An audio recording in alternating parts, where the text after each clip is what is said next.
Olá, meu amigo, minha amiga, muito obrigado por vocês estarem aqui no Portal do José, estarem divulgando tanto o nosso canal aqui, muita gente nova chegando. Você que está chegando agora, você é muito bem-vindo. Quero convidar todos vocês para sábado, às 2 horas da tarde. Nós vamos fazer uma live sobre China. Esse assunto é um assunto muito importante, porque nunca a China foi um país que despertou tantos interesses e tantos conflitos, né? A gente vai analisar isso aqui, 2 horas da tarde, com o professor Diego Pautasso, lá do Rio Grande do Sul. Vai ser muito legal.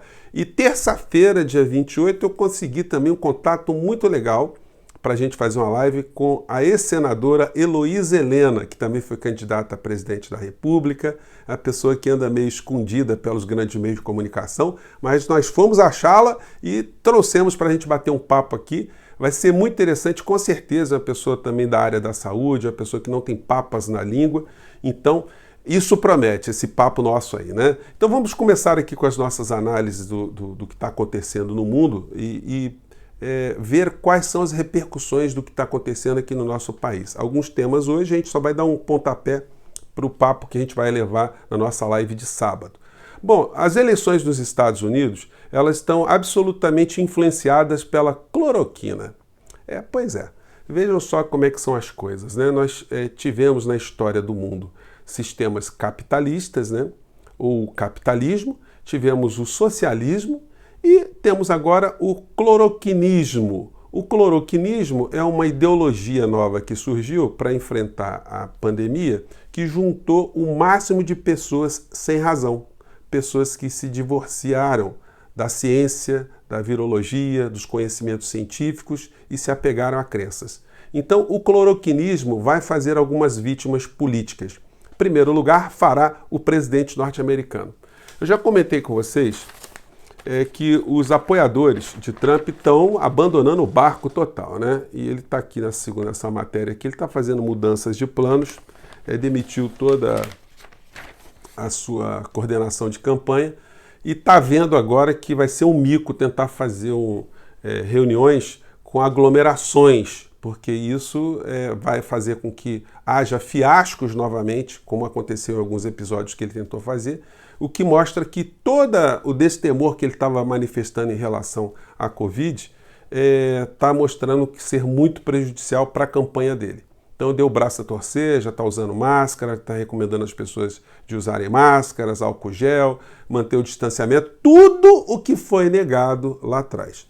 O único ser político do planeta que continua ainda solitariamente no fosso da sua ignorância é o presidente brasileiro que, com seu comportamento, consegue produzir mais mortos aqui no Brasil do que nos Estados Unidos.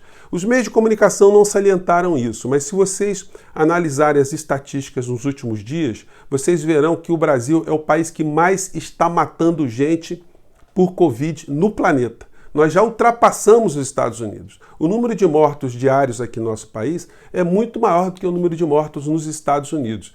Então, a continuar a coisa como está, nós vamos ultrapassar os norte-americanos e aí sim o Bolsonaro vai poder bater no peito e vai dizer Brasil acima de tudo, né? Porque nós estaremos acima de tudo quando o número for de mortos e de contaminados, para nossa vergonha e a indignação. Agora, não adianta as pessoas ficarem magoadas, ficarem chateadas, porque Bolsonaro é acusado de ser um genocida, porque esse é o entendimento da comunidade científica internacional, da comunidade que analisa as questões relacionadas a direitos humanos e à saúde. Bom, o que isso tem a ver com Trump, Brasil, cloroquina, o cloroquinismo aqui no Brasil? Os norte-americanos, toda época de eleição, eles criam algum tipo de conflito, os governantes criam algum tipo de conflito para desviar a atenção do próprio povo americano. Eles sempre arrumam uma guerra, uma invasão, um assassinato de um terrorista. Eles tentaram fazer tudo em relação à Venezuela. Mas os venezuelanos, apoiados por outros países, tiveram muita habilidade para lidar com essa situação, então eles não conseguiram enfiar ali uma guerra dentro da Venezuela. E eles estão tentando agora criar uma beligerância, criar um conflito com a China, porque isso vai fazer com que haja uma grande distração do povo americano em relação aos seus problemas internos. Você desvia a atenção para o foco externo. De um certo modo, a China é o Queiroz de Trump. Assim como Bolsonaro, ele desvia a atenção, chamando a atenção para a cloroquina, fazendo todo tipo de cretinice contrária à ciência e chama atenção para esse aspecto, ele acaba escondendo o caso Queiroz. O caso Queiroz não é lembrado, não é perguntado. Então é mais ou menos isso que Trump está fazendo nos Estados Unidos. Ele fechou a embaixada chinesa nos Estados Unidos e os chineses acabaram de anunciar o fechamento de uma embaixada norte-americana numa área estratégica geopolítica para os americanos, que é a região do Tibete. Os americanos sempre apoiaram ali a tentativa de emancipação, de independência daquela região ali, e agora, sem a sua embaixada, vai ser um negócio complicado. Então os americanos vão requentar essa intriga o máximo que eles puderem, para que a atenção do povo americano seja desviada para esse lado, enquanto não conseguem perceber, portanto, os seus problemas internos para que o resultado eleitoral seja vencedor ou dê a vitória para Trump. E aqui no Brasil? Bom, aqui no Brasil vai ter eleição ainda daqui a 2 anos e pouco. Mas o desastre que está acontecendo aqui, no entorno desse cloroquinismo mental, ou esse cloroquinismo político, é um negócio muito complicado. A gente vê, por exemplo, os canais bolsonaristas, né? O pessoal lá do Terça Livre, eles estão fazendo um programa hoje, basicamente, lá no canal deles, basicamente defendendo que Bolsonaro está certo. Bolsonaro, contra o mundo inteiro, é o único cara que é o visionário, embora não tenha nenhuma comprovação científica que esse comportamento que leva à morte, né, ele seja benéfico de alguma maneira. Só é benéfico para o fabricante, para o farmacêutico que vende a tal cloroquina, né? E o incrível, gente, é que o Conselho Federal de Medicina, eles baixaram um parecer 04 de 2020, onde eles acabam dando espaço para o cloroquinismo político e o cloroquinismo mental. Diz aqui o parecer. Após analisar extensa literatura científica, a autarquia reforçou seu entendimento de que não há evidências sólidas de que essas drogas tenham efeito confirmado na prevenção e tratamento dessa doença. Porém, diante da excepcionalidade da situação e durante o período declarado da pandemia, o CFM entende ser possível a prescrição desses medicamentos em 3 situações específicas. Gente, é o troço mais absurdo que uma instituição ligada à saúde poderia editar. Porque se eles estão declarando que não há evidências que a droga pode fazer algum benefício, como é que eles autorizam a aplicação dessa droga? E diga-se de passagem, ontem os estudos das principais instituições brasileiras em relação a esse assunto também indicaram a ineficácia absoluta desse trambolho, que só serve para algumas doenças específicas e acaba acarretando o resultado morte se não for utilizada de uma forma correta.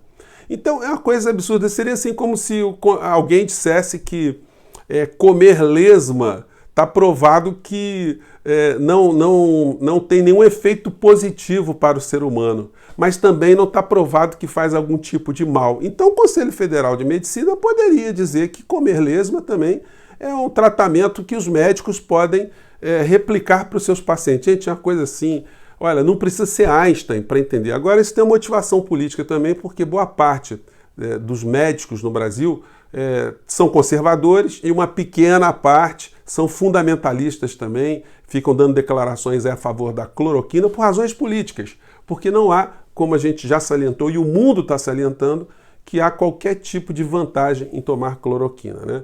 Então a gente vê esses comportamentos todos, dessa gente toda aí. E vamos entrar aqui então na questão da live do Bolsonaro, né, que muita gente pede para comentar também. O presidente brasileiro, como eu tenho dito a vocês, ele não tem nenhum pudor em confessar sua ignorância. Agora, o pior de tudo é que quando ele, de uma forma consciente, ele fala coisas que ele não domina ou que eles sabem ser falsas, ele pratica estelionato em relação ao povo brasileiro. E uma das situações assim que ele tem repetido, porque ele é um ignorante total na matéria, a matéria educação, ele fica repetindo o tempo todo que o Brasil só está nessa situação porque foi inserido o método Paulo Freire. Vamos ver aqui mais uma vez, isso explicará outras coisas que a gente vai dizer mais à frente aqui em relação à Fundeb. Vamos lá. Dificuldade para executar. A regra é bem simples, que é uma composta. E interpretação de texto também. Na casa de 70% não consegue interpretar um texto. Leu o segundo parágrafo, não entende que leu no primeiro. Isso vem do método Paulo Freire, tão admirado pela esquerda, né? Que a esquerda, quanto mais gente formar sem conhecimento nenhum, melhor. É o título de eleitor numa mão, acerta e um projeto assistencialista na outra, né?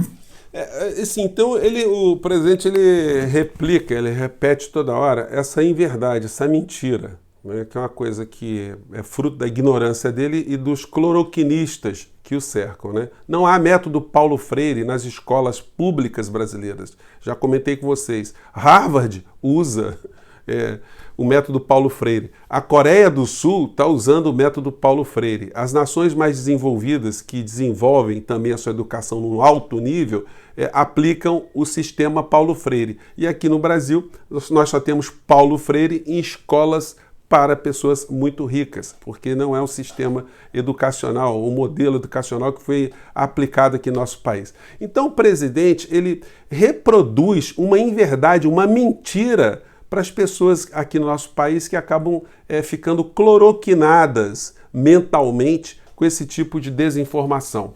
Se o problema fosse ainda ligado só à área da saúde, nós teríamos ainda menos preocupações, né? A gente teria um nível de preocupação só com a saúde, mas a questão está atingindo a economia de uma forma absolutamente irreversível. Por que eu estou dizendo isso? Porque hoje eu li uma entrevista aqui desse senhor, o senhor João Diniz, ele é o presidente da Sebrae. Sebrae é a Central Brasileira do Setor de Serviços, que cuida de setor estratégico aqui no nosso país, da nossa economia. E ele falando sobre a reforma do Guedes, ele diz que há distorções, nada contra banqueiro, mas como o setor financeiro tem 5,9% de PIS/COFINS e o setor de serviços, que mais emprega, vai pagar 12%. Então o liberal Guedes está enfiando a faca nas costas do pequeno empreendedor. O liberal que aumenta impostos. Então, gente, o Brasil está cloroquinado mentalmente na área da saúde, na área da política e na área da economia também, onde nós estamos nas mãos de um estelionatário econômico. Alguém que não sabe o que está fazendo para a base da economia e está ali apenas tentando fazer grandes negócios que beneficiam bancos, na palavra de um próprio representante do setor produtivo. Ele diz, olha, não tenho nada contra banco, mas por que banco está sendo privilegiado nessa reforma e a gente que gera muito mais emprego, a gente está sendo penalizado com mais do que o dobro da tributação que é dirigida a esse setor. Então, isso mostra com quem Paulo Guedes tem um vínculo absolutamente próximo, né? Está muito mais próximo desses setores, do grande capital do que do povo brasileiro. E ainda falando de cloroquina, lembrando que o ministro Pazuello, ele vai entrar numa rota judicial. Já comentei com vocês também. Não vai ser só Bolsonaro que vai ser responsabilizado por um mau uso ou o cloroquinismo político que foi praticado no Brasil. O Pazuello também desobedeceu a uma orientação que foi dada pelos próprios técnicos do Ministério da Saúde. Isso está acarretando resultados mortes, como eu disse a vocês, o Brasil está com níveis absolutamente maiores do que o que está acontecendo em outras partes do mundo, né? E isso, responsabilidade dessa gente, dos paraquedistas comandando a saúde do Brasil. A questão desse cloroquinismo, será que os simpáticos eleitores do mito sabem do passado mesmo do mito? Ele tem essa moral toda para ficar falando em honestidade, ficar falando esses valores todos? Eu não vou me cansar de cobrar reportagens dos grandes meios de comunicação sobre a fantástica imobiliária da família Bolsonaro. Isso tudo, como eu tenho dito a vocês, né, acaba ficando dentro desse contexto da cloroquina que serve para desviar a atenção do povo brasileiro, para que não sejam perguntadas, não sejam clarificadas todas essas situações envolvendo esse enriquecimento da família, né? Gente, tem outros assuntos também que muitas pessoas pedem, para comentar também a Bia Kicis, que é a deputada bolsonarista que foi dispensada lá da vice-liderança. Pois é, ela está convivendo com esse cloroquinismo político que não tem nenhum tipo de fidelidade e lealdade. Ela foi descartada, tomou um pé. Bem feito, o que a gente pode dizer sobre esse tipo de situação, né? E outra questão, só para finalizar aqui o nosso papo, que é mais longo no dia de hoje, né? O desembargador que pediu desculpa. Gente, uma desculpa de Araque, né? Uma desculpa para não ser penalizado pelo bolsolavismo público que ele expeliu ali diante de um guarda municipal que quis fazer cumprir uma norma de proteção à saúde pública, né? Isso não inibe o direito do agredido, do guarda municipal, mover uma ação por danos morais contra esse desembargador que estava usurpando da sua função para, num horário onde ele não está exercendo a sua atividade, tentar tirar algum tipo de proveito ou criar algum tipo de constrangimento a terceiros. Gente, eu fico por aqui, espero ter jogado várias questões para sua reflexão no dia de hoje e muito obrigado. Continue a indicar o nosso portal para os seus amigos, tá bom? Um grande abraço, até o próximo programa. Tchau!